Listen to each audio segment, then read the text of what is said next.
pessoal, vamos continuar o nosso conteúdo, né, na disciplina de parasitologia, e nós entramos agora no primeiro conteúdo relacionado aos protozoários, né, que a gente julga ser importante para a formação de vocês no curso de licenciatura.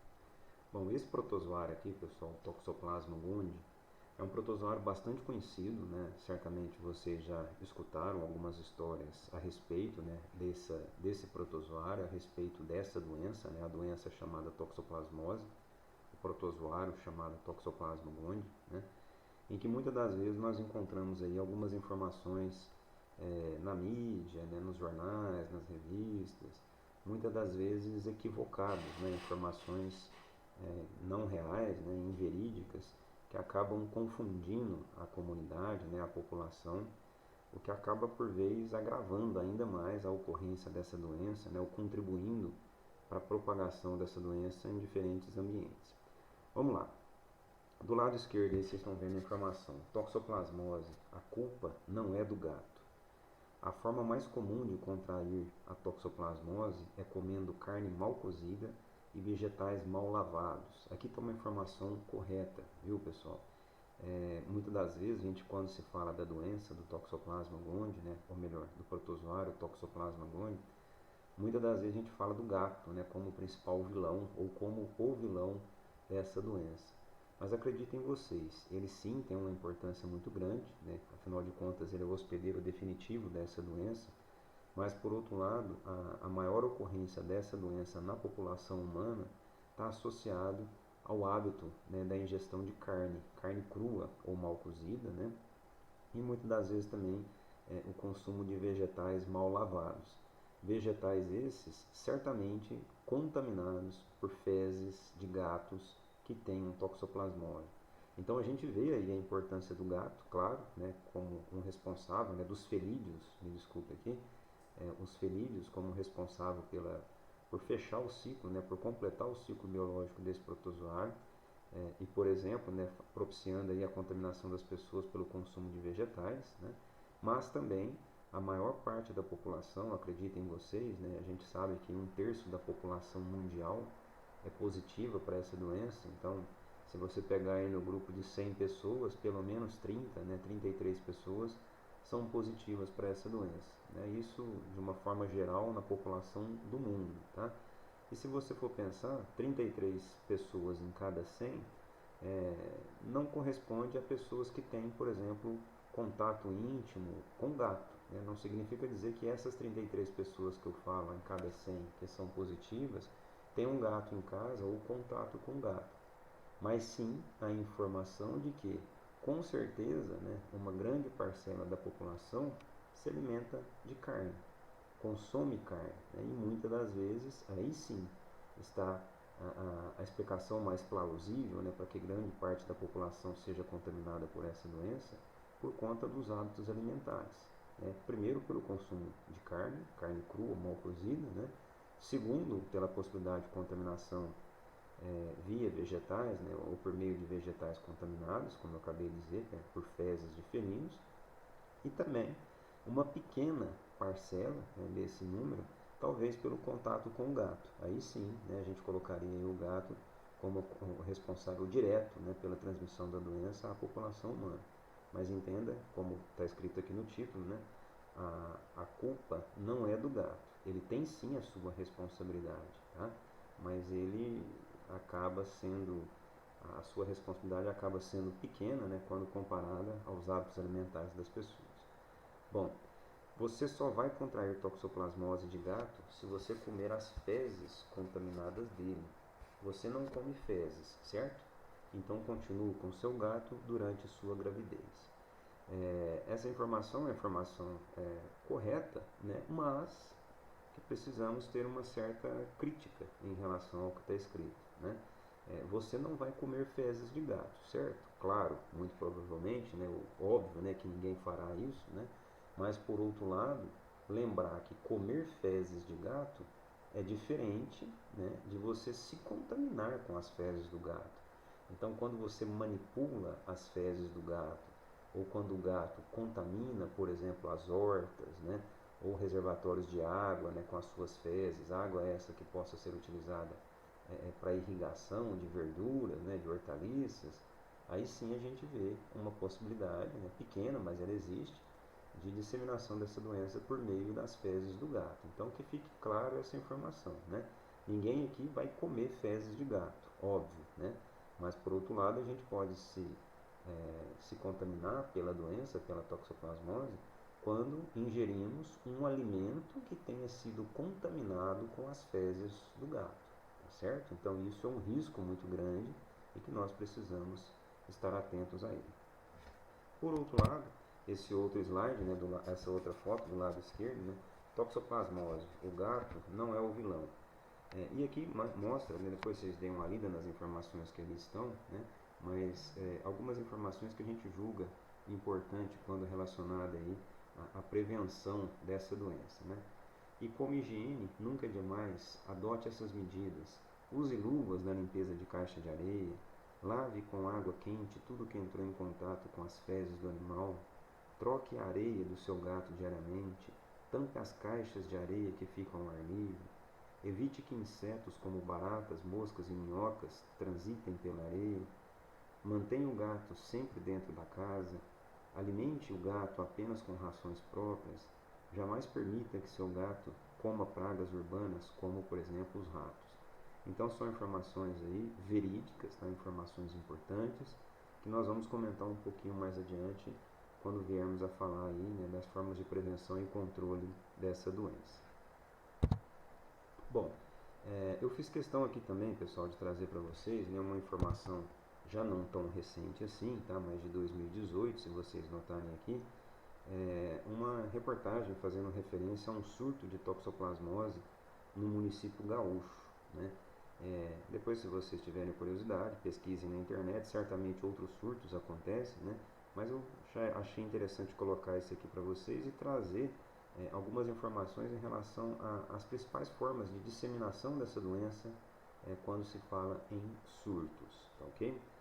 Segundo o Ministério Público Federal, os números já configuram o maior surto de toxoplasmose do mundo. Olha que interessante isso, lá na cidade de Santa Maria, né, no Rio Grande do Sul. O alerta maior é entre gestantes. Pelo menos 50 receberam resultado positivo para a doença e 145 apresentam sintomas e também estão sendo investigadas. Além disso, 5 abortos espontâneos provocados pela infecção foram contabilizados. Então aqui, o objetivo dessa reportagem é mostrar para vocês a importância dessa doença, né? Nós estamos falando de uma doença de grande interesse em termos de saúde pública, uma doença que tem uma gravidade bastante severa quando se pensa em mulheres gestantes, né? Em homens a gente não vê tanta gravidade assim, apesar, né, ou melhor, a menos que eventualmente esse homem tenha alguma comorbidade, por exemplo, pacientes aidéticos, né? Tanto homens quanto mulheres aidéticos, uma vez positivos para a toxoplasmose, aí sim a gente vê uma certa gravidade, né, para essa doença. Por outro lado, pacientes que não têm comorbidade, né, que não têm nenhuma doença associada e que só têm a toxoplasmose, muitas das vezes essa doença é o que a gente fala, até meio redundante, né, em dizer assim, ela se manifesta de forma assintomática, é quase dizer que ela não se manifesta. Então, poucos são os sintomas. Quando esses sintomas aparecem, são sintomas muito semelhantes a episódios gripais, né? Então, algo que a gente nem se preocupa tanto, tá? É claro, se esse indivíduo tiver uma comorbidade, se esse indivíduo tiver alguma doença associada, por exemplo, a AIDS, é comum você ver também pacientes transplantados, né, que fazem uso de medicamentos para diminuir a sua resposta imunológica. Muitas das vezes esses pacientes sim são colocados em grupos de riscos, né, para essa doença por conta da gravidade. E aqui outra reportagem, né, do mesmo assunto, né, surto de toxoplasmose em Santa Maria continua sem causa definida. Olha que interessante isso, né? Então, resumidamente, descobriram, né, que várias pessoas se contaminaram pela toxoplasmose na cidade de Santa Maria e aí começaram a investigar, peraí, como ou quando, de que forma essas pessoas se contaminaram, afinal de contas foi um surto, né? Uma situação que acometeu várias pessoas se positivaram. Então alguma coisa em comum aconteceu ali para que essas pessoas se contaminassem. E ainda assim existem algumas pesquisas em relação a esse assunto, né? Muito provavelmente aqui a disseminação se deveu por conta à água contaminada, né? Aconteceu por conta de água contaminada que foi oferecida para a população, tá? Mas enfim, eu chamo a atenção aqui, onde está grifado, né? Como medida de precaução, uma vez que a água é a fonte mais provável de infecção, a pasta, né, no caso aí a Secretaria de Saúde, reforçou a necessidade de a população intensificar medidas de prevenção, como evitar o uso de produtos animais crus e mal cozidos, eliminar fezes de gato em lixo seguro e proteger as caixas de areia e lavar as mãos após manipular carne crua ou terra contaminada. Essas informações nós vamos voltar a discutir um pouquinho sobre elas, né, ao longo da doença, tá? Mas eu gostaria de chamar a atenção aqui para vocês em relação a esse surto, né, onde houve aí uma grande suspeita e depois a confirmação de que a doença fora transmitida pelo consumo de água contaminada. Um ano após o surto de toxoplasmose ser confirmado em Santa Maria, ainda não há laudo sobre a contaminação. Tá? Olha só que interessante. Né? Um ano depois, né, várias pessoas, né, que tinham se contaminado, né, a suspeita, como eu disse a vocês, sempre foi no sentido, né, da água contaminada, né, mas me parece que esse caso ainda ficou como causa definida, tá certo? Mas como eu disse no slide anterior, a grande chance, né, de que seja realmente a transmissão via água, tá certo? Então entendam aí a importância quando se fala de doenças, né, da importância de doenças de importância em termos de saúde pública, né, a quantidade de fatores que precisam ser investigados, ok? Bom, passada essa informação inicial sobre a importância dessa doença, né, e nós vamos falar um pouco sobre a gravidade dela também ao longo dessa aula. Eu trago aqui, pessoal, uma informação bastante interessante quando se fala dessa doença, especificamente no grupo de mulheres gestantes, né? Eu sempre, quando trabalho esse conteúdo nas turmas, eu sempre friso isso, né? Não sei nessa turma, né, quantas são mulheres, quantas são mães, né? Muitas das vezes o médico, né, quando faz o acompanhamento pré-natal, né, durante aquela gestação, ele tem como uma conduta fazer a avaliação para toxoplasmose. Então a mulher lá, quando é identificada como gestante, né, ela faz o acompanhamento pré-natal com o médico e é normal e é comum esse médico sempre pedir uma sorologia para toxoplasmose, né, durante a gestação. Então nós vamos entender aqui qual é a conduta do médico de acordo com as informações que são colhidas ali. Bom, tá ali, ó, sorologia da primeira consulta. Então a mãe, né, a gestante, né, foi diagnosticada lá, foi confirmada como gestante, e aí o médico solicita a realização de um exame sorológico, né, então é retirado o sangue dessa mãe, né, e aí é avaliado, como a gente fala, a sorologia para o toxoplasmose. Eu não sei se vocês já viram isso, mas quando se fala em sorologia, é comum a gente sempre falar nas chamadas imunoglobulinas, né? Aqui tem duas, é claro que existem outras, né? Mas nós vamos falar especificamente de duas. Uma é chamada IgM e a outra é chamada de IgG. Então são as imunoglobulinas do tipo M e as imunoglobulinas do tipo G.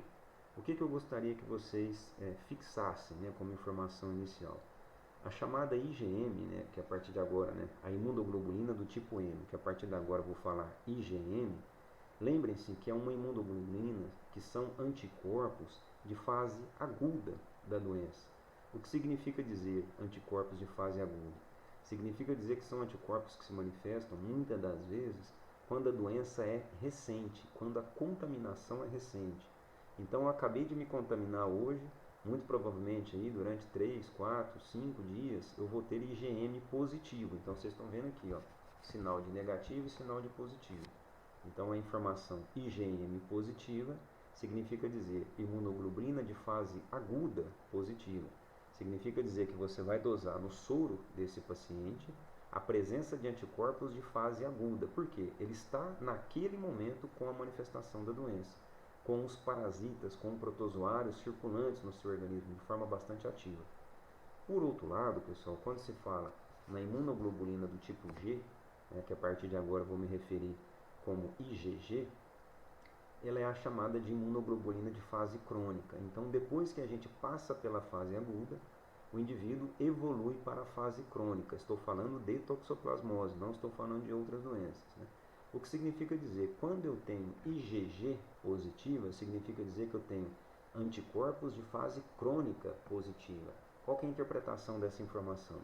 É dizer que eu já me contaminei, passei pela fase aguda e agora estou numa fase crônica da doença, em que muitas das vezes, falando-se de Toxoplasma gondii, são fases assintomáticas. É uma fase assintomática, em que o paciente não manifesta nada, nenhum tipo de manifestação clínica, nenhum tipo de sintoma, tá certo? Então, por exemplo, e isso é o mais comum, né?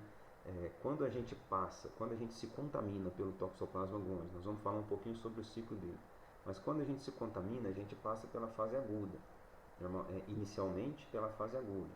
Normalmente é a fase mais sintomática, né? É a fase mais grave da doença, com as manifestações clínicas mais severas, né? A criança, o paciente normalmente tem infartamento ganglionar, pode ter febre, né? Pode ter várias manifestações clínicas, né? Infartamento ganglionar, pessoal, são as ínguas, né, que nós temos aí em várias regiões do nosso corpo. Depois que passa essa fase, o indivíduo entra na fase crônica, então diminui a IgM, praticamente zerando a IgM, então ela fica negativa, e esse indivíduo vai começar a ter IgG. O que é isso? São anticorpos de fase crônica. Entendo que esses anticorpos de fase crônica são anticorpos mais eficientes para o combate da doença. Então, quando ele se cronifica, a gente tem que entender que o organismo está respondendo bem contra aquele parasita que ali entrou, tá certo? Então, diante dessas informações que eu acabei de trazer para vocês, ciente do que é IgM, ciente do que é IgG, vamos fazer esse entendimento aqui sobre essa mãe que chegou lá no laboratório médico, essa mãe gestante, né, que chegou lá no laboratório médico, colheu o sangue, e aí a gente vai entender os resultados sorológicos dela. Tá aí a primeira. Suponhamos que eu tenha uma mãe, né, que chegou lá para fazer a sorologia, e a IgM dela deu negativa e a IgG deu positiva. O que significa dizer, qual que é a realidade dessa mãe? Como eu acabei de dizer para vocês aqui, ó, certamente, se ela é IgG positiva, ela já passou pela fase aguda, e ela está na fase crônica da doença. Então, aqui, pessoal, essa situação aqui é a situação mais comum que nós temos no que se refere à toxoplasmose, né? São mães IgG positiva. O que significa dizer? São mães com infecção passada. São mães que estão na fase crônica da doença. Tá? O que normalmente se faz é acompanhar essa mãe, né? Então o médico faz simplesmente um acompanhamento médico, né, ao longo de toda a gestação. Tá? E essa mãe acaba sendo uma mãe mais segura no que se refere à gestação, pensando na toxoplasmose e na criança que está sendo ali desenvolvida no útero dela. Por outro lado, suponhamos que eu tenho uma outra mãe que vai lá no laboratório médico, né, outra mãe gestante, que vai lá no laboratório médico, coleta um sangue, e aí o médico lá dá o diagnóstico IgM negativa e IgG também negativa. O que significa dizer? Essa mãe é negativa para a toxoplasmose. Ela não está na fase aguda da doença e nem na fase crônica. Muito provavelmente, ou melhor, essa mãe nunca se contaminou por essa doença. Essa mãe nunca teve o contato com o Toxoplasma gondii. Afinal de contas, ela não tem IgM e nem IgG. Então entendam, pessoal, que essa mãe, essa gestante, é uma gestante suscetível. É uma gestante em que o médico precisa ter um cuidado especial com ela. Por quê? Porque caso ela venha a adquirir a doença durante a gestação, e vocês vão entender isso nos próximos slides, a preocupação é muito grande, porque a gravidade dessa situação é muito grande. A chance, né, caso essa mãe venha se contaminar durante a gestação, a chance de desenvolver uma doença grave na criança é muito grande. Então aqui nós temos que nos preocupar, né? É uma gestante suscetível. O que o médico faz? Normalmente, um acompanhamento médico, né, sem procedimentos, né, sem tratamento, sem medicamento, mas com uma avalanche de informações para a mãe. Ó, mãe, cuidado, não coma carne crua, não coma carne mal passada, lave muito bem as frutas, as hortaliças, né, os vegetais que você venha ingerir, deixe de molho na água sanitária, né? Muito cuidado se você convive em ambientes em que tem gato, que possa estar defecando ali. Então é uma orientação, né? Um trabalho de orientação que precisa ser feito com essa mãe. Caminhando aqui, suponhamos que eu tenho uma terceira situação, né, de uma mãe que quando fez a sorologia, uma mãe gestante que quando fez a sorologia, deu lá IgM positivo e IgG negativo. Então, com base no raciocínio que nós estamos traçando aqui, ó, entenda que essa mãe está com IgM positivo, imunoglobulina de fase aguda. Então, essa mãe está na fase aguda da doença, essa mãe está na fase sintomática da doença. A gente precisa entender que essa fase, pessoal, fase sintomática, é a fase que o protozoário está se proliferando no organismo dessa mãe. Esse toxoplasma está na fase de maior atividade dentro do organismo dessa mãe. Então entenda, quando se fala dessa fase de infecção aguda, exige-se a necessidade de iniciar um protocolo de tratamento. Essa mãe precisa ser tratada. Então pensem bem, é uma mãe gestante, né, em início de gestação, muito provavelmente, caso o médico solicite esse procedimento, esse exame, né, em que deu IgM positivo. Esse médico precisa entrar com tratamento. E o que esse tratamento visa, né? Esse tratamento visa diminuir a quantidade de protozoários circulantes. Eliminar é bem improvável, mas ele tenta diminuir a quantidade de protozoários circulantes no organismo dessa mãe. Por quê? Se isso acontecer, menor vai ser a chance desses protozoários ultrapassarem a barreira transplacentária e chegarem lá no feto, vindo assim a causar uma doença para aquele feto. Então vocês estão vendo aqui uma situação bastante preocupante, né, em que se recomenda o início do tratamento. Então essa mãe vai fazer uso de medicamentos específicos para a toxoplasmose durante a gestação. Tá? Claro, precisa ser feito com acompanhamento médico para que isso não cause nenhum prejuízo à criança. Bom, e uma outra realidade, a última aqui, IgM positiva e IgG positiva. Pensem bem, né? Então é uma realidade diferente das três anteriores que nós vimos. Essa mãe gestante fez a sorologia e está com IgM positiva e IgG positivo. O que significa dizer isso, pessoal? Essa mãe está na fase aguda da doença e também na fase crônica da doença. Então eu preciso fazer com que vocês entendam que essa mãe tem uma situação um tanto quanto delicada. Ela tem anticorpos de fase aguda, mas tem também anticorpos de fase crônica, né? Isso acontece muitas das vezes em mães que estão tendo recidivas, em mães que já são positivas, mas porque em determinado momento o protozoário volta a proliferar no organismo dessa mãe, né? Lembra a história que eu falei para vocês do paciente aidético, do paciente às vezes imunossuprimido, né? Às vezes ele já é positivo para a doença e por conta de um episódio de queda de imunidade, ele volta a ter o que a gente chama de agudização da doença. A doença volta à fase aguda. Eu coloquei isso para vocês nos conceitos iniciais lá, o conceito de reagudização, né? Então essa mãe, ela tem fase aguda e fase crônica juntas. Qual é o procedimento? O que o médico faz, né, numa mãe gestante que tem IgM positivo e IgG positivo? Ele faz o que a gente chama de teste de avidez da IgG. O que é isso, pessoal?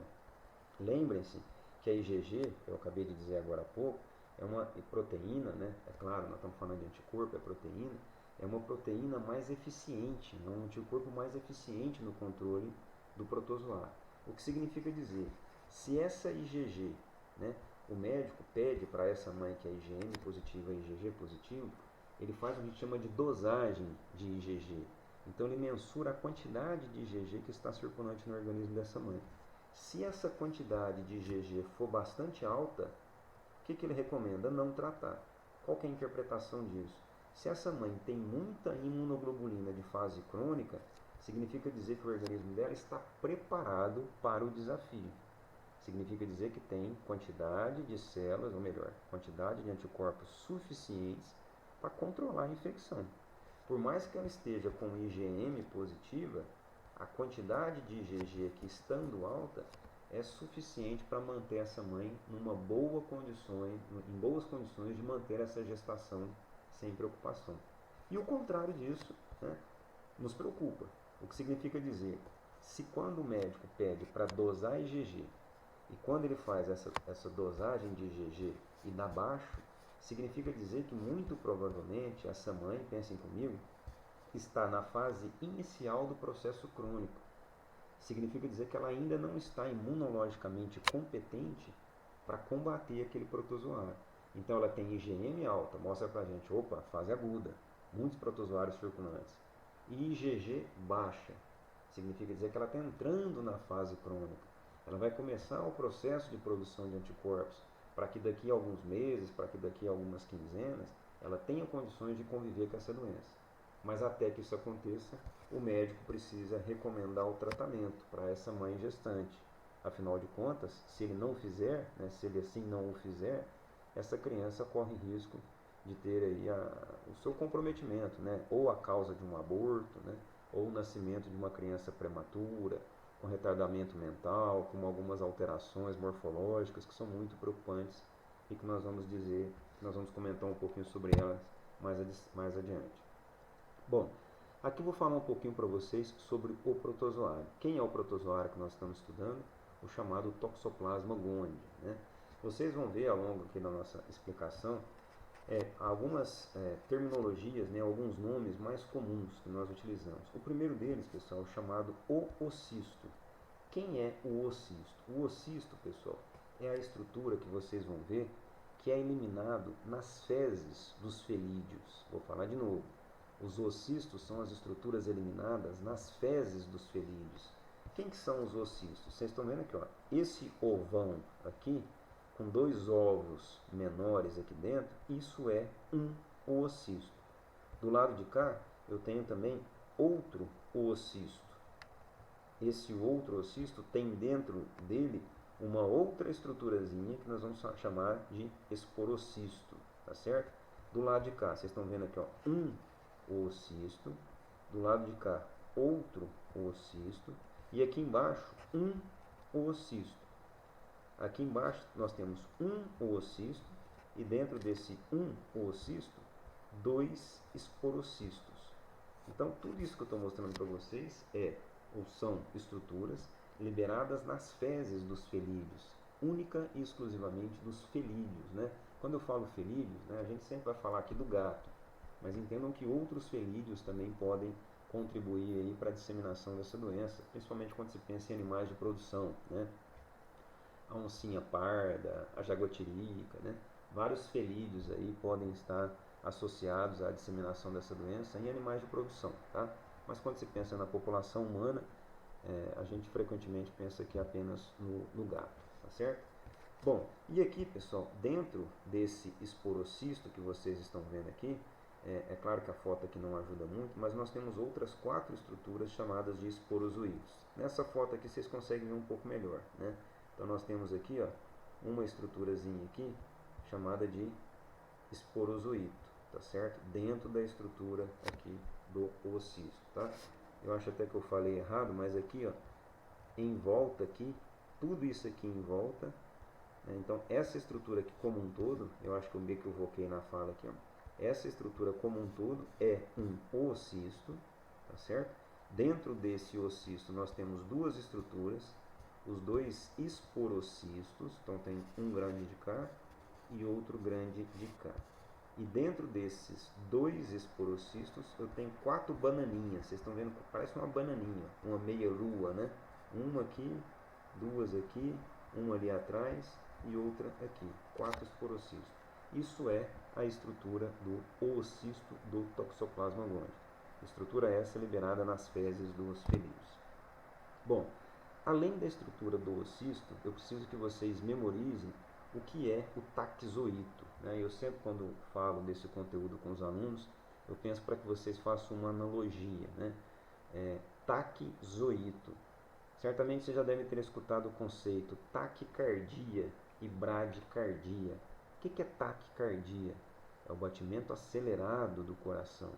O que é bradicardia? É o batimento diminuído do coração, né? Numa aceleração diminuída. Então, trazendo esse conceito para cá, taxoito, pessoal, nada mais é do que a fase de rápida multiplicação ocorrendo na infecção aguda. Então, lembra que eu falei para vocês do indivíduo que está com IgM alta? Certamente esse indivíduo que está com IgM alta, com IgM positiva, né, imunoglobulina de fase aguda positiva, ele tem muito taxoito circulante no seu organismo. Lembrem-se, porque o taxoito é a fase de multiplicação rápida do protozoário, né, que prevalece aí na fase aguda. O que é o taxoíto? Né? Vocês estão vendo aqui nessa ilustração, são essas bananinhas. Né? São estruturas aqui em forma de meia-lua, em que a gente encontra, pessoal, praticamente em todos os tecidos de um indivíduo que está na fase aguda. Você vai encontrar no sangue, você vai encontrar em tecido muscular, em musculatura esquelética, musculatura do coração, fígado, baço, linfonodo, né? Órgãos viscerais, praticamente em todos os tecidos nós encontramos esse protozoário. Sistema nervoso, né? Então todos os tecidos. Aqui mostra pra gente, né, vários taxoítos aqui, e dentro desses taxoítos algumas estruturas de resposta, algumas estruturas de defesa do organismo do animal, tá? Células de defesa do organismo desse animal. Bom, além dos taxoítos, nós temos os bradizoítos. O raciocínio é o mesmo, pessoal, né? Taxoíto, fase de reprodução rápida do protozoário. Bradizoíto, fase de reprodução lenta do protozoário. Fase de reprodução lenta do protozoário, pessoal, acontece na fase crônica. É na fase crônica da doença. Por isso que eu pedi para que vocês fizessem essa analogia, né, de taquicardia e bradicardia. Taquicardia, batimento rápido do coração. Bradicardia, batimento lento do coração. Taxoíto, fase de reprodução rápida do protozoário. Bradizoíto, fase de reprodução lenta do protozoário. Como é ou quando é que o protozoário se reproduz lentamente no organismo do hospedeiro? Quando esse protozoário está sofrendo alguma agressão. E que agressão é essa do organismo do hospedeiro? As respostas de defesa do organismo do animal. Então, quando o organismo do animal está com grande quantidade de anticorpos ali produzidos, então, por exemplo, IgG, tem muita IgG circulante no organismo do animal, o que o protozoário faz? Ele se incista. Vocês estão vendo aqui, então, uma ilustração de um tecido, tá? Aqui dentro desse tecido vocês estão vendo uma bola, tá? Um círculo aqui, e dentro desse círculo várias bananinhas, vários pontinhos aqui, bananinhas. Do lado de cá, outra foto, ó. Olha só aqui, o cisto do Toxoplasma gondii, né? E dentro desse cisto, várias estruturas de bradizoítos aqui dentro. Então entenda isso, né? Falei para vocês do que é o oocisto, liberado nas fezes do gato. Falei o que é o taxoíto, a fase de reprodução rápida do protozoário no organismo do hospedeiro. Falei o que é o bradizoíto. O bradizoíto é a fase de reprodução lenta, é a fase que prevalece, né, estando o animal numa fase crônica. E normalmente esse bradizoíto ele está sempre encistado, então é o que a gente chama de cisto tecidual. É fácil vocês entenderem, né? O protozoário ele se protege estando no organismo do animal. De que forma? Ele se encista. Então forma-se aqui um cisto tecidual, tecido esse pode ser músculo, sistema nervoso, órgãos viscerais e tudo mais, e ali o protozoário ele fica protegido das respostas de defesa do organismo do animal. Bom, falando da doença, o que nós temos que entender? É a toxoplasmose, né? O que nós temos que entender da toxoplasmose? É uma zoonose parasitária do homem, mamíferos e aves, produzida por um protozoário coccídeo, o Toxoplasma gondii. Então, primeiro, é uma zoonose, né? É uma doença que acomete animais e que pode ser transmitida ao homem. No homem, a infecção é habitualmente assintomática, sendo que as formas clínicas variam de acordo com o grau de imunidade do hospedeiro e com as características do agente. Como eu disse agora há pouco, normalmente a doença ela é assintomática. A toxoplasmose, muitas das vezes, ela é assintomática. Difícil você identificar o indivíduo numa fase aguda. Por quê? Os sintomas dessa doença são muito, quando aparecem, né, os sintomas quando aparecem, são muito parecidos com episódios gripais, né? Então é algo muito comum de a gente, né, conviver com isso no dia a dia. E claro, né, as fases clínicas variam de acordo com o grau de imunidade do hospedeiro. Então, muitas das vezes aquele hospedeiro que está com uma queda de imunidade, né, ou por conta aí de uma doença, uma imunodeficiência, né, muitas das vezes ele tem aí manifestações clínicas mais severas da doença. Estima-se que mais de um terço da população humana possui anticorpos contra o parasita, como eu disse a vocês, né? 33% da população, isso são trabalhos feitos por um pesquisador chamado Dubey, né, uma referência no estudo dessa doença. Ele diz que 33% da população é positiva para ela. E reflitam sobre isso, né? Não significa dizer que 33% das pessoas convivem com o gato. É muito provável que essas 33 pessoas, a maior parte delas, né, têm hábitos alimentares, né, do carnivorismo, né, alimentam-se de carne, né, e aí muitas das vezes carne crua, carne mal passada, e além do consumo de vegetais crus ou, né, mal higienizados, né, que acabam também por contribuir aí com essa prevalência da doença. Bom, pessoal, em relação ao ciclo biológico, né, chamo a atenção aqui para vocês a parte mais importante do entendimento dessa doença, que se refere ao ciclo biológico do Toxoplasma gondii. Tá? Eu gostaria que vocês, primeiro, né, inicialmente, pensassem aqui nos hospedeiros que aqui estão. Né? Quem são os hospedeiros que aqui estão? Primeiro, os felídeos, está aqui, né, do canto direito, um gatinho aqui. E depois os outros hospedeiros, olha só aqui, o rato, o passarinho, a ovelha, o porco e o próprio homem. Então, pessoal, quando a gente fala dessa doença, e por isso muitas pessoas se equivocam, né, nas informações que são repassadas sobre essa doença, é uma doença que acomete várias espécies, né, inclusive o homem, afinal de contas nós estamos falando de uma zoonose, e que tem o gato como responsável, né, pelo fechamento do ciclo, né, pela fase sexuada do ciclo biológico dessa doença. Né, e a gente vai entender o porquê isso. Mas vamos lá. Inicialmente eu gostaria de que vocês, vamos começar aqui o entendimento pelo gato, né, o ciclo biológico pelo gato. Bom, como eu disse a vocês, o gato ele é o hospedeiro definitivo para essa doença. É somente no intestino delgado dos gatos, felídeos, em que acontece a reprodução do tipo sexuada. E eu disse a vocês, o produto dessa reprodução sexuada são os oocistos. Então, aquelas estruturazinhas que são liberadas nas fezes do gato, que eu mostrei lá no primeiro slide, né? Uma estrutura que é o oocisto, formado por esporocistos e esporozoítos. Isso aqui só é liberado nas fezes do gato. Não é liberado nas fezes de outro animal, tá certo? Quando eu falo outro animal, que não seja um felídeo, tá certo? Não é liberado nas fezes do passarinho, não é liberado nas fezes da ovelha, do camundongo e também do homem, né? Isso chama atenção porque muitas das vezes, né, eu até na minha família tive contato com pessoas que durante a gestação o médico orientou, você tem passarinho em casa?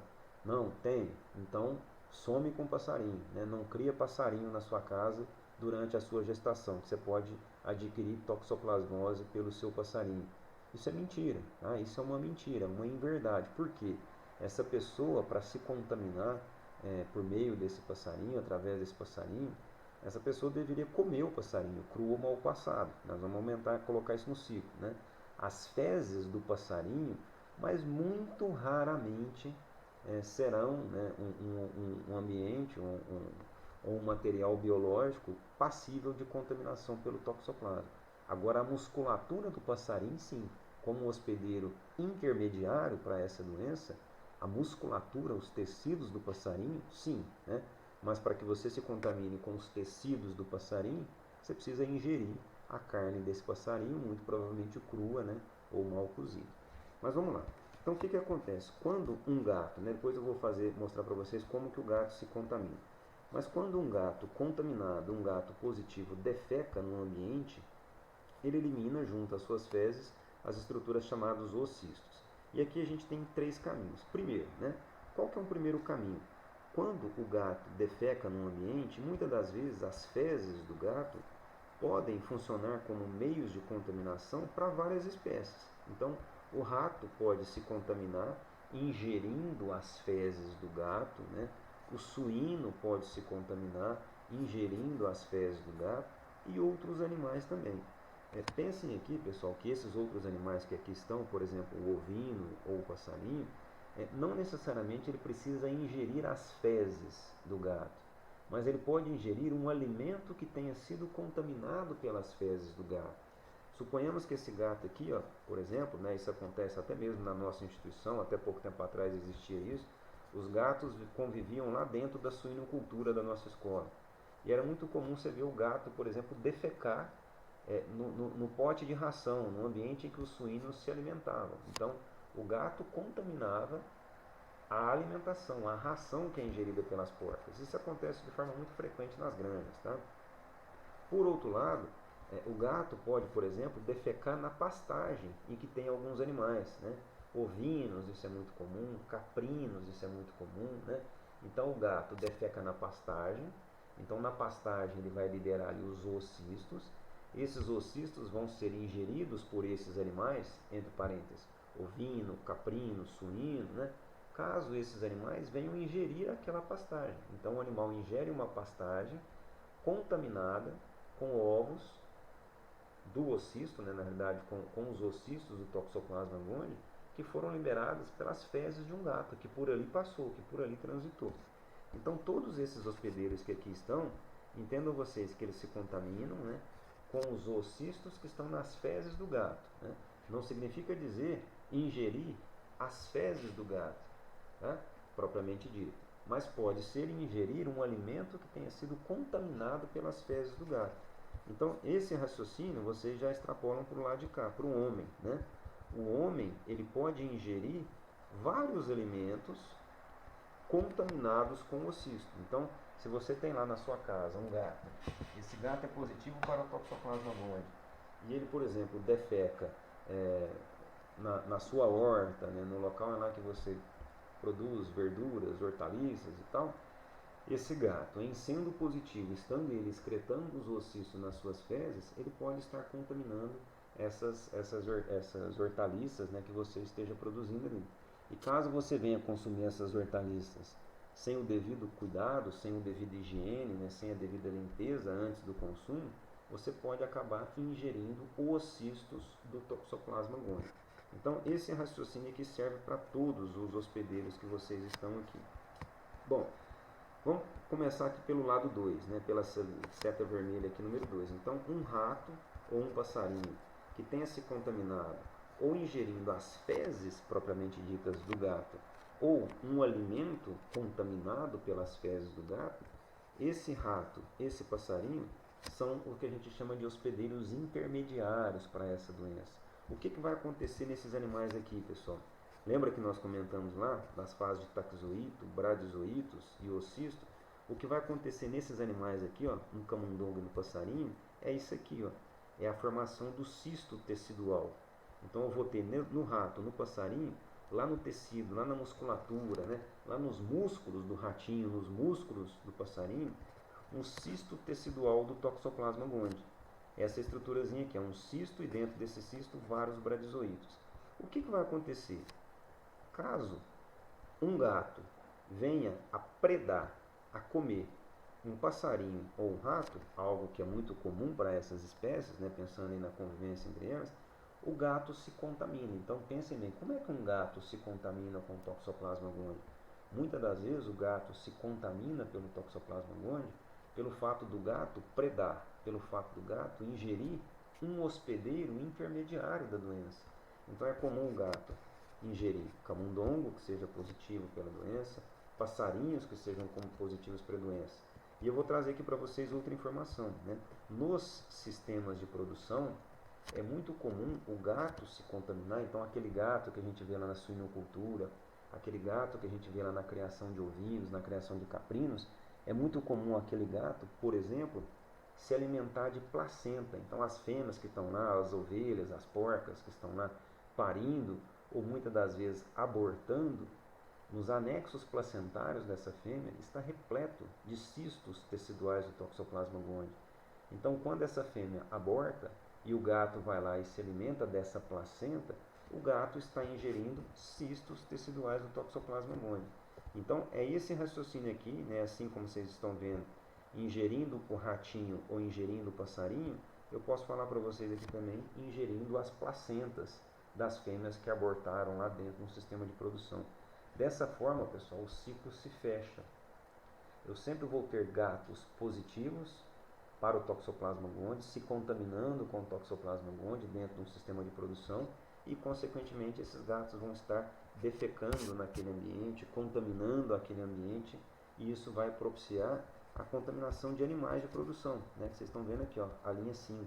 Então aquele gato que defeca lá dentro da suinocultura, aquele gato que defeca lá na pastagem, que são criados os ovinos, os caprinos, esse gato acaba por contribuir pela permanência dessa doença naquele sistema de produção.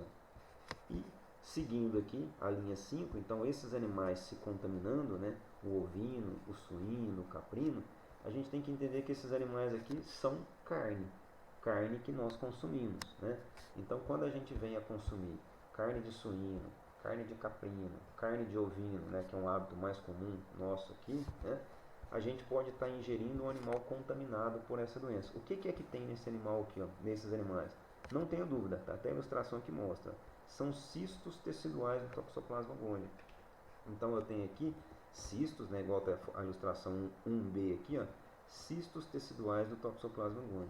Então quando o homem vem a ingerir a carne de ovino, a carne de suíno, a carne de caprino, crua ou mal passada, eu vou estar ingerindo cistos de Toxoplasma gondii, e uma vez que eu ingerir esses cistos de Toxoplasma gondii, eu me contamino. Depois eu vou mostrar para vocês como que esse ciclo se desenvolve no organismo do homem, né, que ingere uma carne. Bom, e aqui, para completar, né, essa linha 7, como eu disse a vocês, né, o gato, quando ele defeca num ambiente, aqui está mostrando a caixinha de areia do gato, né, mas muitas das vezes ela pode contaminar, né, hortaliças, frutas, né, verduras, né, que nós consumimos, muitas delas às vezes até mal higienizadas, né, então nós vamos estar aqui ingerindo o cisto. Então pensem bem, olha o homem que está aqui, né, o homem se contamina pelo Toxoplasma gondii uma vez que ele ingere diretamente os oocistos por meio de alimentos contaminados, né? Mas o homem também se contamina quando ele ingere a carne de um animal contaminado com Toxoplasma gondii. Então, esse animal contaminado com Toxoplasma gondii, ele tem cistos teciduais. Então, olha a diferença, né? Frisando, o homem se contamina pela ingestão de oocistos, está aqui a linha 7, mas o homem também se contamina pela ingestão de cistos teciduais do Toxoplasma gondii. Independente dele se contaminar pela ingestão de oocistos, pelo caminho 7, ou de cistos teciduais do Toxoplasma gondii, ele vai completar a biologia do ciclo, né, no seu organismo, causando aí as mais variadas manifestações clínicas da doença. Beleza, então vamos entender aqui, ó, voltando. Quando o homem ingere cistos teciduais do Toxoplasma gondii, pessoal, entenda que esses cistos, né, que está lá na musculatura, está lá no tecido, na carne do animal que ele está ingerindo, esses tecidos vão passar pelo trato gastrointestinal, então o homem mastiga, aquilo vai para o estômago, e normalmente lá no intestino delgado, o que vai acontecer? Lembrem-se, o cisto tecidual, que é essa estrutura aqui, nada mais é do que uma bola e dentro dessa bola vários taxoítos. Tá? Na realidade, vários bradizoítos. O que vai acontecer quando esse tecido ingerido por esse homem chega lá no intestino? Por conta dos processos digestivos, o que vai acontecer? Esse cisto ele se rompe e esses bradizoítos aqui, pessoal, eles penetram, eles são absorvidos pelo organismo desse animal, desse homem, né? Caem na corrente sanguínea e aí eles se transformam em taxoítos. É o que a gente chama de conversão entre bradizoítos em taxoítos. O que vai acontecer? O bradizoíto se converte em taxoíto e aí começa a se reproduzir de forma rápida, de forma acelerada. Então, nessa fase, os taxoítos se reproduzindo de forma rápida, de forma acelerada, e aí instando eles no sistema circulatório desse homem, esses taxoítos, pessoal, vão para todos os tecidos do organismo desse homem. Por isso que a gente fala que é a fase aguda, a fase sintomática. Então você vai encontrar taxoíto no sistema nervoso, você vai encontrar taxoíto no fígado, no baço, no rim, nos intestinos, né, em todos os tecidos do organismo desse indivíduo. Fase aguda da doença. Tá? No homem, como nós estamos falando que o homem é um hospedeiro intermediário, o que vai acontecer? Se esse homem está imunologicamente competente, né, se ele não tem uma comorbidade, uma doença associada, o organismo dele, né, logo que esse taxoíto se reproduziu, se proliferou, então ele vai ter IgM, começa a desenvolver bastante IgM, mas passa um pouco, começa a formar IgG, que é a imunoglobulina de fase crônica, em que o organismo tem mais competência para combater aquele protozoário. E nesse momento, quando ele entra na fase crônica, esses taxoítos que foram para várias regiões do corpo desse indivíduo, eles começam a se encistar, eles começam a se proteger dentro daquele tecido. E aí volta a formar essa estrutura que eu disse para vocês inicial aqui, que são os cistos teciduais, e agora aquele taxoíto dentro do cisto, eles convertem na fase de bradizoíto. Lembra que eu comentei com vocês que é a fase de reprodução lenta, a fase de reprodução crônica do parasita. Por quê? Ele está se protegendo. Afinal de contas, existe ali uma quantidade enorme de IgG que tem o objetivo de eliminá-lo. Então entenda que o organismo do homem, né, o organismo dos hospedeiros intermediários que aqui estão, sempre vai ter essa questão, né? Ora esse indivíduo vai ter taquizoídos circundantes, ora esse indivíduo vai ter cistos teciduais. Então, se tem cisto tecidual, fase crônica e IgG. Se tem taquizoídos circundantes, fase aguda, IgM, né? Muitos anticorpos da fase aguda sendo produzidos ali. Bom, espero que tenha ficado claro, né, essas informações sobre o ciclo biológico, e aí a gente vai adiante. Bom, quando se fala da transmissão da doença do Toxoplasma gondii, a gente sempre pensa na água e alimentos contaminados, quando se refere aos oocistos. Vou voltar aqui, né? Então, quando se fala na contaminação por oocistos, essa linha 7 aqui, ó, coloquei frutas, verduras, um copo de água aqui, ó. É a principal forma, é uma das formas de contaminação pelos oocistos, né, da fezes do gato. Além disso, ingestão de oocistos nos jardins, caixas de areia e latas de lixo. Vamos chamar aqui a atenção a alguns pontos, né? Quem tem gato sabe o que eu estou dizendo, né? O gato ele tem algumas características bastante peculiares, né? Muitas das vezes a gente fala que o gato defeca, né, em jardins, né, no quintal das casas, né? E é comum a mulher ter o hábito, né, na realidade aí, de fazer um hobby, né, de fazer aí a jardinagem. E muitas das vezes a mulher, quando manipula o jardim, né, manipula sem a devida proteção nas mãos, ela pode manipular as fezes do gato, né? E uma vez que a mulher manipula as fezes do gato e ela vem, por exemplo, a colocar a mão na boca, ela pode estar fazendo o que a gente chama do contato fecal oral, né? Levando para a boca os oocistos que estavam nas fezes em que ela manipulou. Então, muitas das vezes as mães, né, quando estão fazendo o exame pré-natal, o médico fala, né, você mexe com o jardim, né, você cuida de casa e tal, muda seus hábitos. Nesse momento não faça mais isso porque você pode estar colocando a sua gestação em risco. A questão das caixas de areia, né, isso está escrito em vários slides aqui. Não sei se todo mundo aqui tem convívio com gato, mas muita gente usa caixa de areia, né, como um banheirinho para o gato. O gato tem essa característica, né, normalmente, né, quando vive em ambientes, né, residenciais, ele defeca, ele urina nessas caixas de areia. Então é interessante as casas que têm caixas de areia para o gato fazer as suas necessidades, de você entender que nessa caixa de areia é possível que exista ali oocistos, né? Se aquele gato estiver eliminando os oocistos nas fezes, certamente esses oocistos estarão ali nessas caixas de areia. Então qual que é a recomendação, né?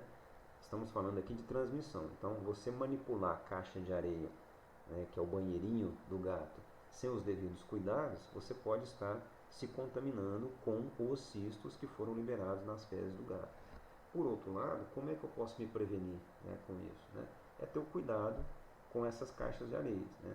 E vocês vão escutar isso pela primeira vez, depois vocês vão entender o porquê. Sempre que o gato defeca, é interessante, né, que você não demore muito para que você recolha as fezes que ali está e dê o correto destino. Então o gato foi lá e defecou na caixinha de areia.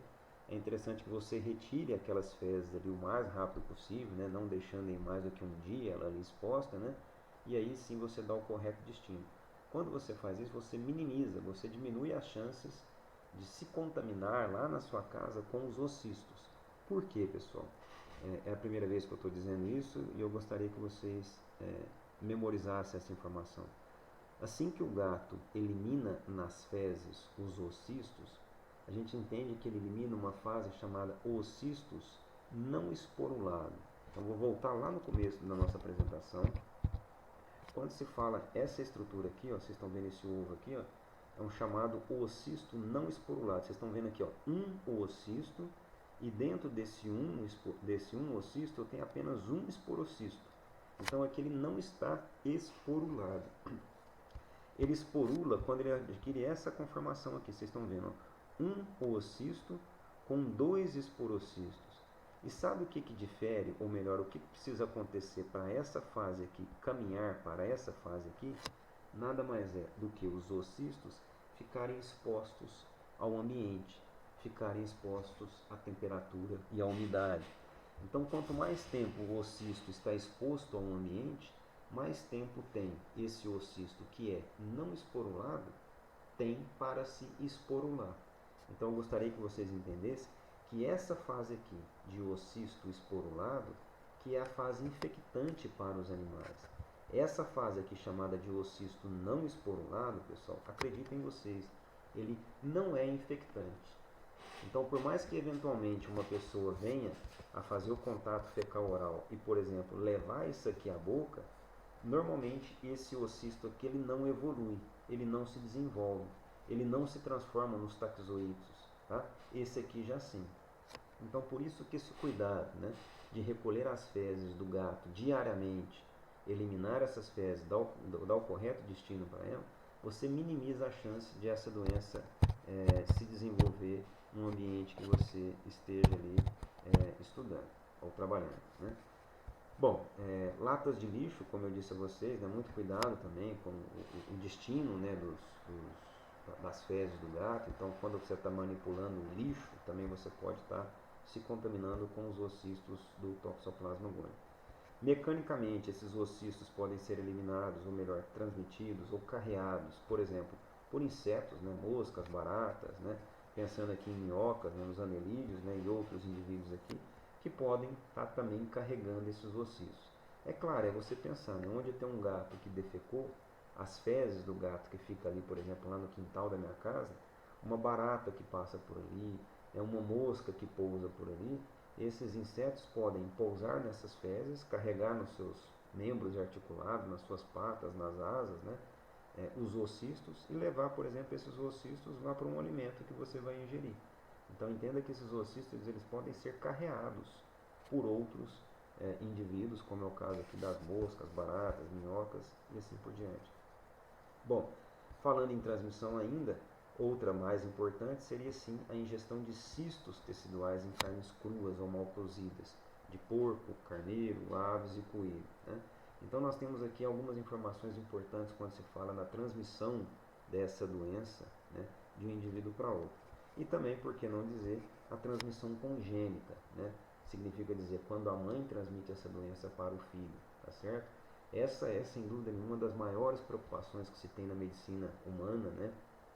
Quando a mãe é positiva para essa doença, os riscos que a mãe sofre, ou os riscos que a criança sofre, né?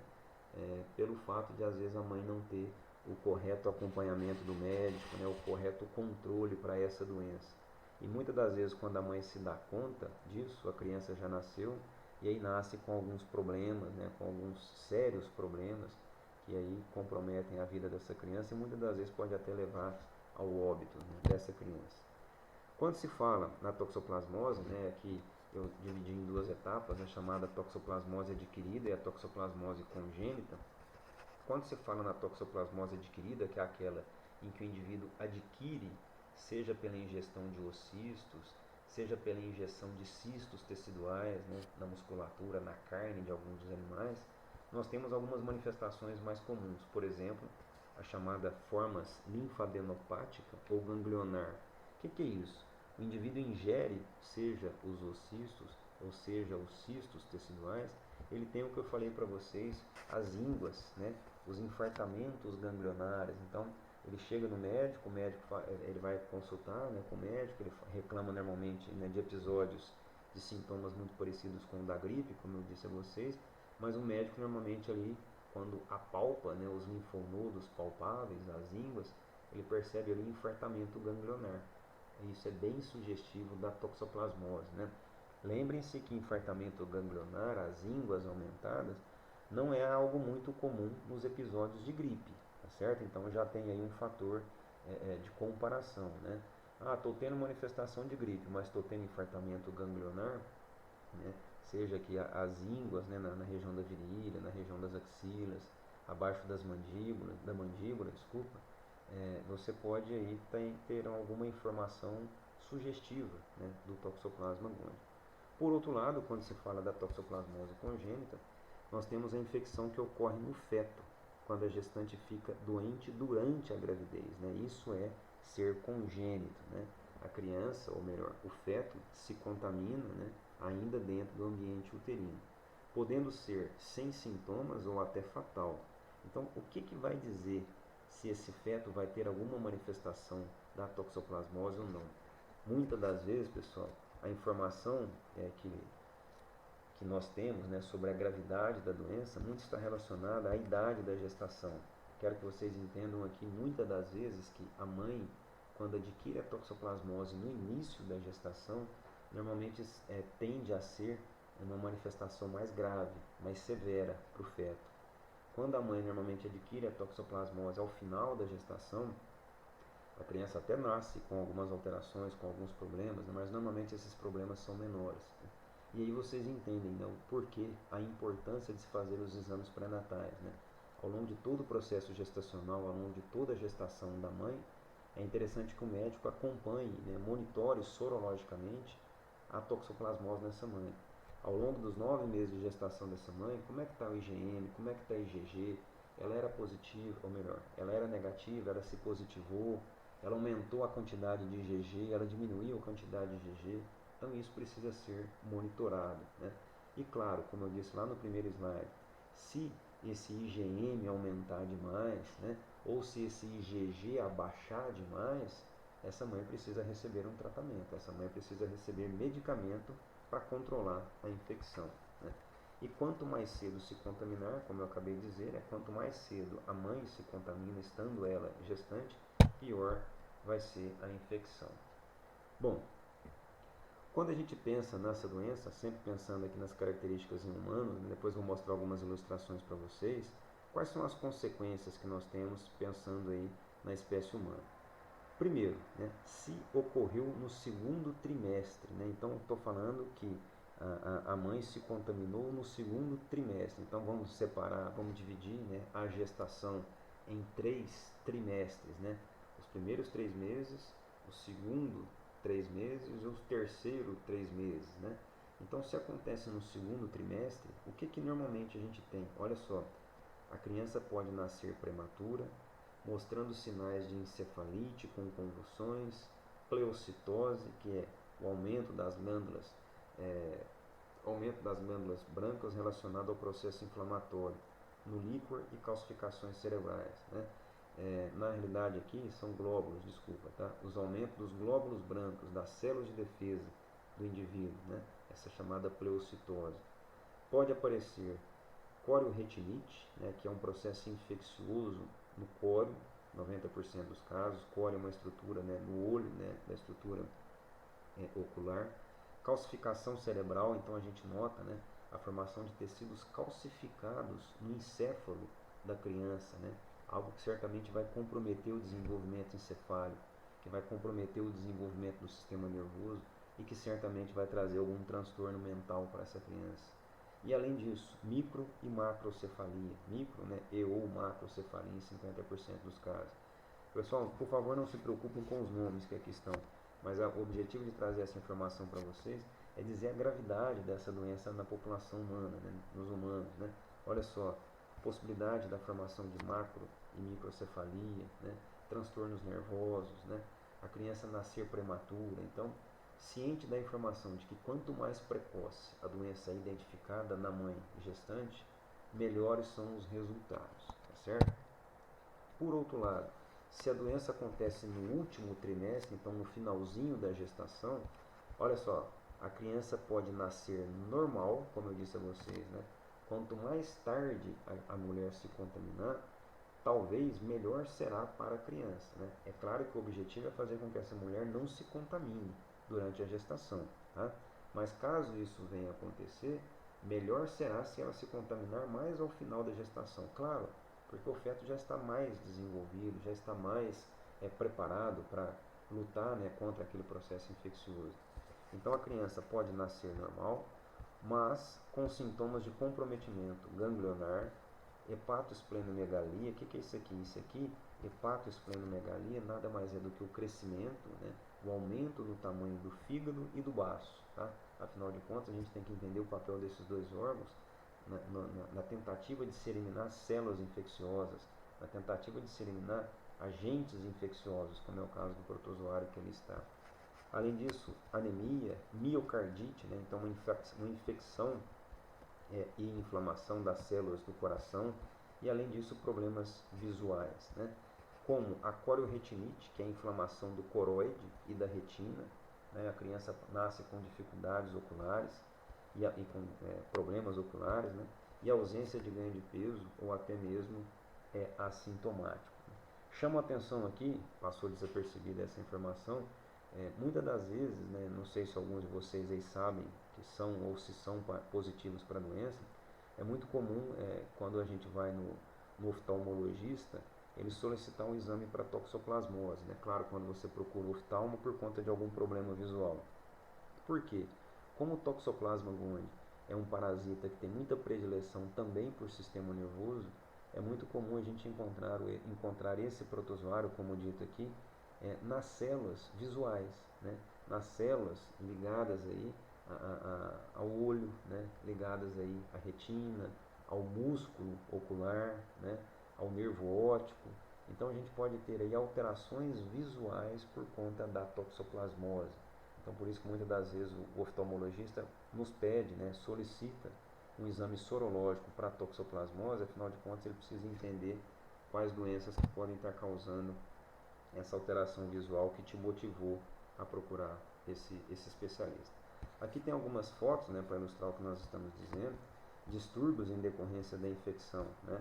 Então nós temos aqui essa manifestação clínica, né? Uma pessoa aqui manifestando, né, uma infecção da conjuntiva, uma conjuntivite, né? Muito comum no nosso dia a dia aí.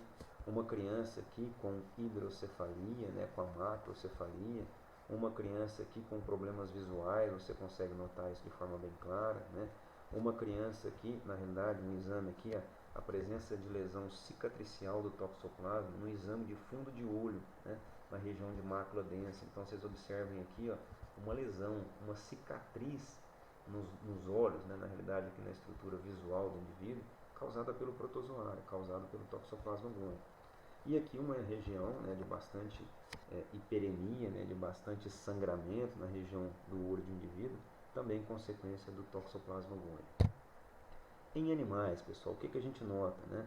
Então, falamos um pouco aqui da espécie humana, mas vale a pena a gente falar um pouco aqui dos animais de produção também.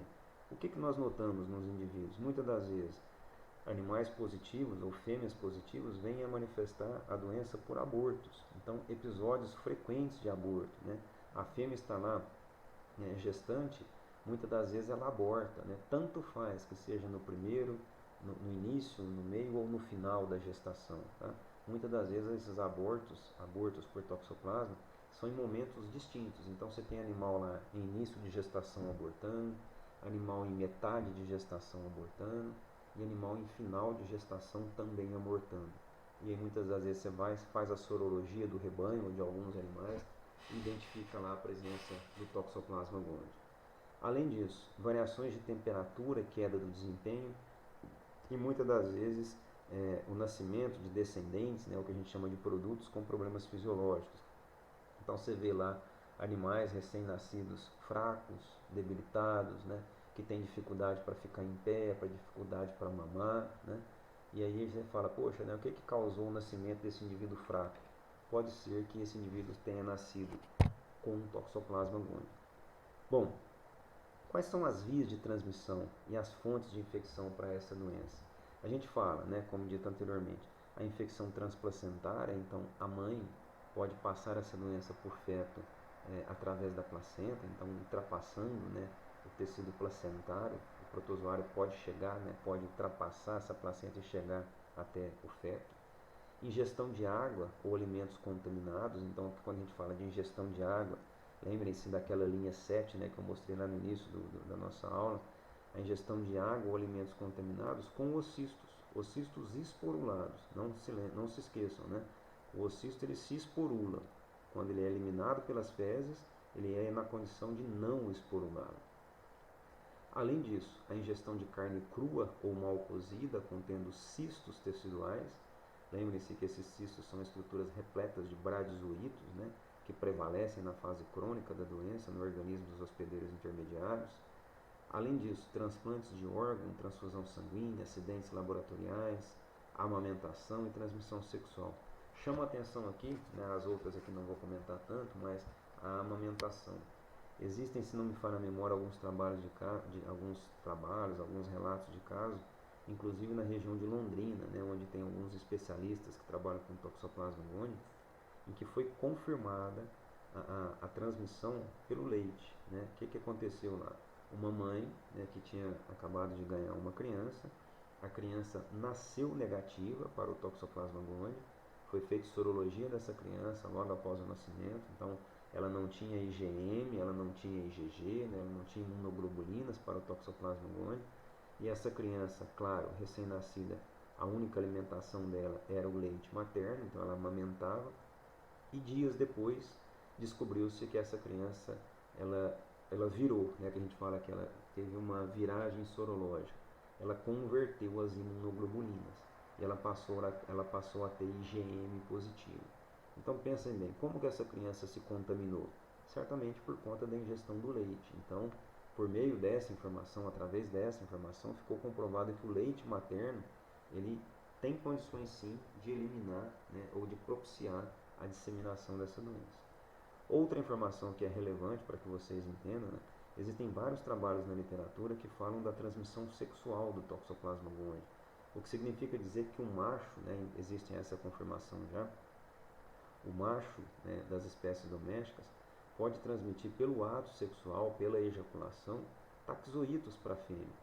Então, o macho, quando copula a fêmea, ele pode, junto, né, com o seu sêmen ali, que é depositado no trato reprodutivo da fêmea, eliminar também taxoítos do Toxoplasma gondii, que vão entrar no útero da fêmea, cair na corrente circulatória dessa fêmea e vir a contaminar essa fêmea. Então, existe aí uma outra possibilidade. Bom, quando se fala da doença, né, eu comentei no primeiro slide lá, eu falei a importância do gato, né, o papel do gato nessa doença. Né?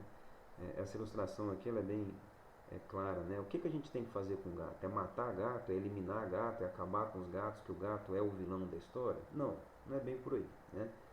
Vocês entenderam muito bem. O gato, né, os felinos, de uma forma geral, são muito importantes no que se refere à permanência desse protozoário num ecossistema. Né? Ele é responsável, está escrito aí, pela produção de oocistos e a perpetuação da doença no meio ambiente.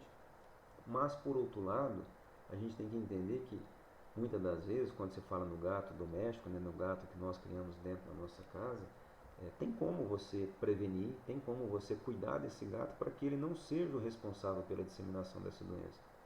Como a gente viu no ciclo lá, o gato, para ele eliminar nas suas fezes os oocistos do Toxoplasma gondii, ele precisa se contaminar.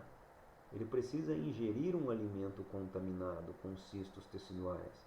Esse gato precisa comer uma carne contaminada com cistos teciduais. Então está aí o primeiro raciocínio nosso. Se eu não deixo o meu gato ter hábitos de predação, né? Se eu não deixo o meu gato caçar, se eu não deixo o meu gato sair da minha casa para comer placenta, para comer carne crua em qualquer quintal que seja, e mexer em lixo, eu minimizo a chance do meu gato se contaminar e, consequentemente, minimizo a chance do meu gato eliminar os cistos nas suas fezes lá dentro do quintal da minha casa. Então é aí que é o conceito de posse responsável. Você tem um gato na sua casa? Sim. Ele te coloca em risco no que se refere à toxoplasmose? Depende. Qual é o hábito alimentar do seu gato? Ah, meu gato só fica dentro de casa, só come ração, no máximo carne processada. Não tem problema. Esse gato não vai te colocar em risco no que se refere à doença.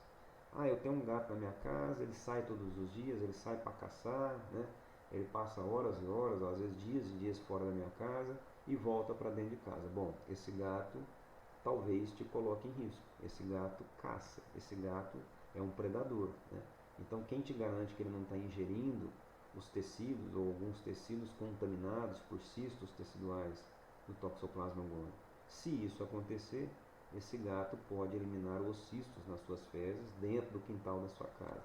Algo que é bastante perigoso, né? Pensando aí na perpetuação dessa doença. Aqui algumas informações que eu já até comentei algo sobre, né? Criar gato é fator de risco? Primeiro, os oocistos devem esporular antes de se tornarem infectantes. Esse processo leva de 1 a 5 dias, é aquilo que eu disse a vocês. O gato que esteja eliminando oocistos nas suas fezes, quando ele elimina os oocistos não esporulados. E esses ocistos nas fezes do gato, lá no ambiente da sua casa, precisa ficar em contato com o oxigênio, né, com o ambiente, por mais ou menos aí 5 dias. Só depois disso, aí sim que esses ocistos não esporulados se esporulam. E aí sim, esses ocistos esporulados são contaminantes, são infectantes para a população. Antes disso, não. Então aí justifica o porquê da gente ter aquele cuidado, né, de diariamente limpar a caixinha de areia dos gatos, eliminando as fezes diárias que tenham sido evacuadas pelo seu animal ali. Provavelmente menos de 1% da população felina, num determinado momento, deve estar excretando o cisto.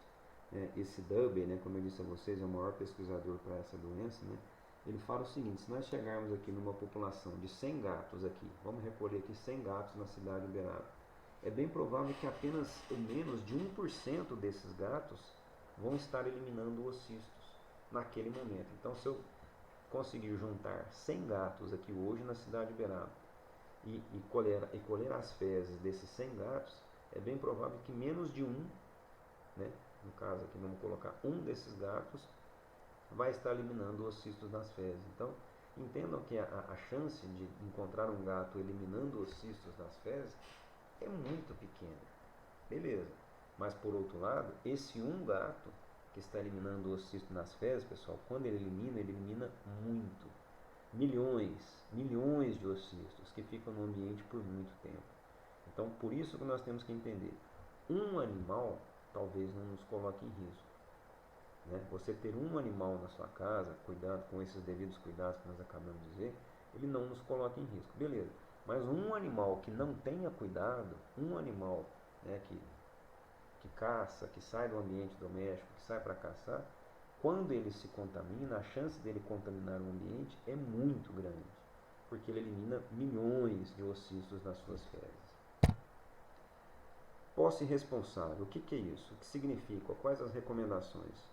Claro, não alimentar os gatos com carne crua ou mal cozida, lembrando que essa carne crua ou mal cozida pode conter os cistos, e aí você dá condições do seu gato completar a biologia do parasita. Manter os gatos dentro de casa, impedir a caça, como eu acabei de dizer. Trocar as caixas de areia dos gatos diariamente, evitando assim que os ocistos não esporulados se esporulem. E além disso, evitar caixas de areia em praça pública. Né? Essa informação aqui talvez esteja perdendo a sua validade com o passar dos anos, né? Mas alguns de vocês talvez devem se lembrar. Era muito comum a gente ver nas prefeituras, né, nas cidades, nas praças públicas, em que tinha lá parquinho, né, um ambiente para confraternização, caixas de areia, ambientes com areia. Né? Hoje, com o passar do tempo, esses ambientes têm sido pavimentados, né? Então eles não mais estão colocando ambiente de areia, porque a gente sabe que na areia é comum o gato ir lá, né? Claro, quando a praça está sem movimento, o gato vai lá, defeca, faz suas necessidades, né? O cachorro muitas das vezes também vai lá, faz as suas necessidades, e isso acaba propiciando a disseminação de algumas doenças para a população humana. Então esse hábito tem sido evitado. Além disso, né, o que são fatores de riscos? Cães que vivem em áreas muito contaminadas, então o cachorro também pode ser um veiculador da doença. Né? Lembre-se que o cachorro, e olha que interessante isso, né? O gato é o responsável pelo ciclo biológico da doença, beleza. Mas o cachorro, pessoal, ele tem um comportamento bastante interessante, que é muitas das vezes, é claro, o cachorro que vive solto, o cachorro que tem acesso a ambientes sujos, né? O cachorro rola em carniça, o cachorro rola em fezes, e muitas das vezes ele pode rolar nas fezes de gatos que estejam eliminando os ocistos, e aí a gente entende também o papel, a importância do cão, né, na pelagem, né, na superfície do seu corpo, como um disseminador dessa doença para a população. Então muito cuidado, né, quem gosta de beijar, de acariciar um cachorro aí sem os devidos cuidados, né, um cachorro que você não tem muita certeza da higiene dele, você pode estar também propiciando aí a ingestão de ocistos que eventualmente estejam na superfície do corpo desse animal. Como eu disse anteriormente, as baratas podem disseminar ocistos, né? Os felídeos selvagens podem eliminar ocistos em vários ambientes, principalmente quando se pensa em ambientes de pastagem, né? E muito cuidado aí com a questão de atividade de jardinagem, né? Principalmente aí as mulheres que fazem isso. Preocupação com mulheres gestantes, como eu disse a vocês, né? A mulher gestante é sem dúvida nenhuma a maior preocupação quando se fala dessa doença, né, por conta da gravidade dessa doença em relação ao feto, e também a preocupação que se tem com indivíduos ou com pessoas imunossuprimidas, né. Eu sempre gosto de chamar a atenção aqui, né, quando se fala em indivíduos imunossuprimidos, né, sejam por doenças, ou seja, né, no caso aqui a AIDS, o câncer, ou indivíduos também imunodeprimidos, né, em que nós temos aí o uso de alguns medicamentos com o objetivo de baixar a imunidade, né, pensando nos indivíduos transplantados. Prevenção. Não ingerir carne crua ou mal cozida, como nós dissemos, lavar frutas e verduras, usar luvas e lavar as mãos após a atividade de jardinagem e combater os vetores mecânicos, por exemplo, as baratas. Pessoal, esse é o conteúdo relativo à doença, né, de Toxoplasma gondii, e mais na sequência nós vamos falar um pouquinho agora sobre leishmaniose. Obrigado.